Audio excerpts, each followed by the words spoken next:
Hey everyone, thanks for joining me. I have a really quick tutorial. This is something that's been done, I don't even know how many times, but I have an Etsy order for 100 of these Christmas ones. And while I was making it, I thought, you can make this out of anything. I made these out of junk mail envelopes. These are tea-dyed ones, so I did some stamping, some stenciling before I folded them up. I think this is also a junk mail envelope. I think those are cool. I made one out of a flashcard. I thought would be neat for a teacher. Put a little pencil on there. But you can make them out of packaging. So I just wanted to show how I make them. I know that, I like to recycle a lot of things. And this would definitely be a project that you could make for your craft fairs, for, keeping on hand for those birthdays you kind of forgot, and it's a special handmade gift. This one I did make from cardstock and put a little sari silk around and a button, and then on the piece that I cut off, I made a little notebook out of some paper scraps and just put some things on a bulb pen. And they can take this off. This is on a bulb pen as well, so they can take it off, clip it on whatever, and they still have this nice charm that they could hang on anything, the zipper on their wallet or their purse, or anywhere you would pin something, because it's a bulb pin, of course. But anyway, I just wanted to show you these, and you can make them. These would be good for kids, young girls.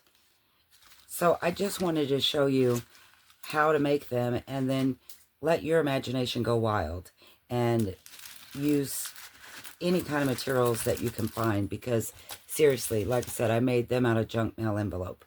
And I'm going to show you how to make them from a scrapbook piece of paper. I had some 4x6 pieces, which was perfect, because your measurements will be 3.5 inches wide by 6 inches tall. This sheet is 6x6, and that's fine, because I will definitely keep it and use it for a notepad or something. So I'm going to cut this down to 3.5, trying to make sure I keep the butterfly and as much of the goodness as I can. A nice notebook or a matchbook notebook. So many things you can do with that piece.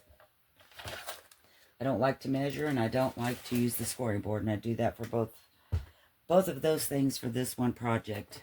When I first started making paper crafts, I did a lot of things like this that had to be measured and whatnot, and that's later on discovered I wasn't real crazy about it.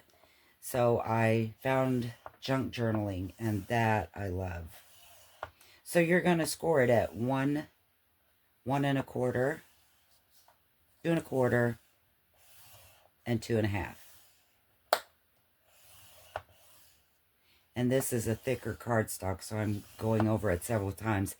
But you're going to want to score it vertically, because these will be your bins for your folder. Okay, so again, you're going to do 1 inch, 1.25, 2.25, and 2.5. And I go ahead and fold this, burnish it really good, because you do want some crisp corners if you plan on, well, you need crisp corners anyway, but it especially is nice when if you're going to ink. It really stands out a lot better if the edges to this are really crisp.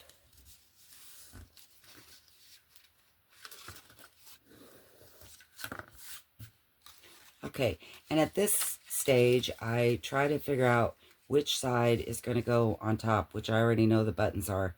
That way I only have to ink the one side. And before we start gluing it together, I like to cut my little notch out. I usually use a 1 inch. I think this is a 1 inch. And you just kind of mess with this to see where it is. I kind of know where mine is to center it the best I can. And I didn't do very good with that one, but that's okay. It looks pretty good. And another thing is, because this is a one-sided paper, and I like to ink behind. That's another reason I like to know which piece is going to fold in. So now I'm just doing my inking and go around all of the things. And like I said, I usually only go around the side that I know is going to be on the outside. And then for the edges, I do ink those as well, but usually after I've glued. So next we're going to glue this.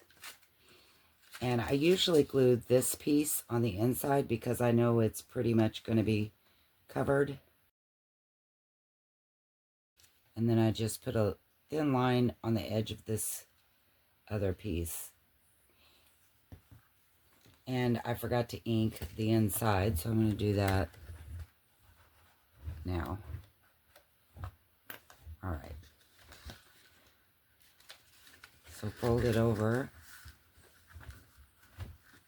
And it should pretty much meet your other corner. And I just take my bone folder on the inside, press that down really good. And normally you would wait for this to dry before doing the next step, but you know, for the sake of video, it's going to hold and I'm just going to go ahead and do it.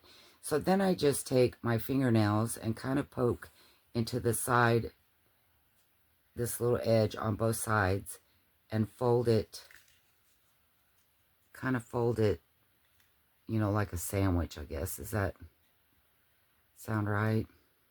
Like push in on each side and then the front and back, sandwich them together. So you kind of have like this. And then I just put glue right inside here.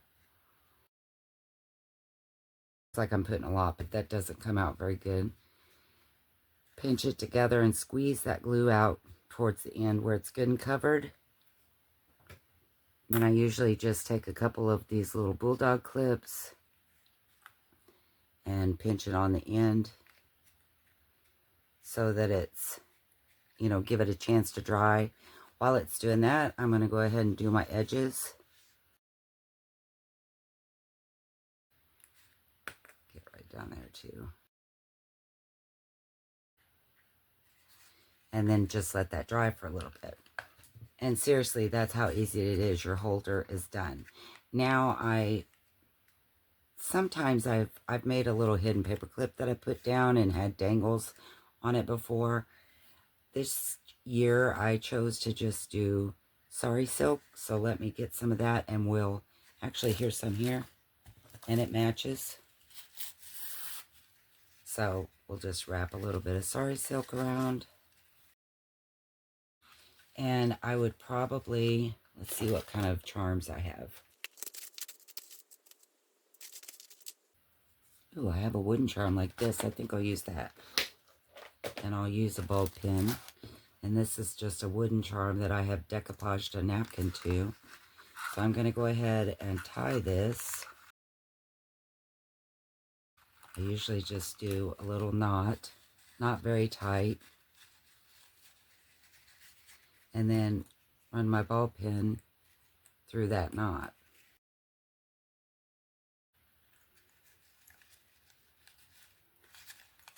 And really, you could call that done. I'm going to go ahead and undo these. And that would be done. But I usually go ahead and put it in one of the holders. This is how I would package them. I go ahead and put it in a holder like that, and you have your pretty crinkled seam bindings. And then I would take something else, whether it be the same seam binding or maybe some twine, and make another dangle for the outside. And the reason I do this is usually I'll put a tag, like this is a sticker, but you could write on the back. I'm not going to, because that way they can still use it as a sticker. I've got a little butterfly embellishment here and a little die cut that says joy. You could write the to and from on the back of that. Ink around that a little bit. I think I'll use one of these little tags that I have done some embossing on. I'll go ahead and tie a little knot or a bow. Let's do a bow this time. And then I'll probably just go ahead and use another bow pin, but you could use a rusty safety pin and put a jump ring on it. Anything like that would be so cute. Your imagination, let it go on this, because there are so many things you can do with this, and so many things you can use to make them from. Only thing I would advise is don't pick anything that's really thick, or it makes it hard to do your folds on the side. Like I said, though, there are a lot of tutorials and different ways of making these, and some of the ways you don't have to do your side like that, so you know, definitely could pick one of those ways, and you could use the thicker packaging. I'm just adding stuff on here just for looks. Use a little bit of this fabric too. See, and this is why everything takes me so long. I can't just do it. I don't know why. This should be an easy thing. And then hang it from this.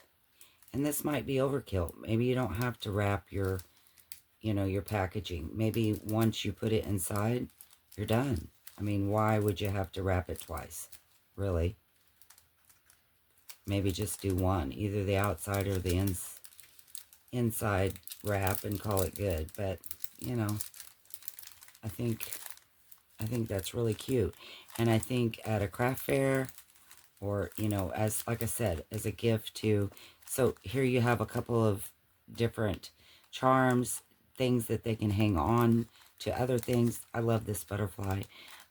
Even if they don't junk journal. I mean, this, like I said, this would be cute hanging from your wallet, the zipper on your wallet or your purse or whatever. So there's a couple of different gifts just in this one. And look, if you made a book charm out of the edge too, you hang that from it, or not a book charm, a little notebook, and you have that as well. So, I mean, there's just a lot of things to do with this. You could even make it a complete nail care gift. Like, you could add nail polish remover, maybe some little removing pads or a cuticle pusher. So many things. You could do a pampering kit, maybe add some loofah pads and soaps or, you know, whatnot to it. And upcycling. I mean, again, use your packaging. Use your junk mail. Those are fun. These are flashcards. Try everything. Especially, you know, when you do craft fairs, you want stuff that's easy and accessible that you already have on hand. And that's what we're going for here. Thanks for watching. I hope that you will make some of these. And I'll see you next time, guys. Bye.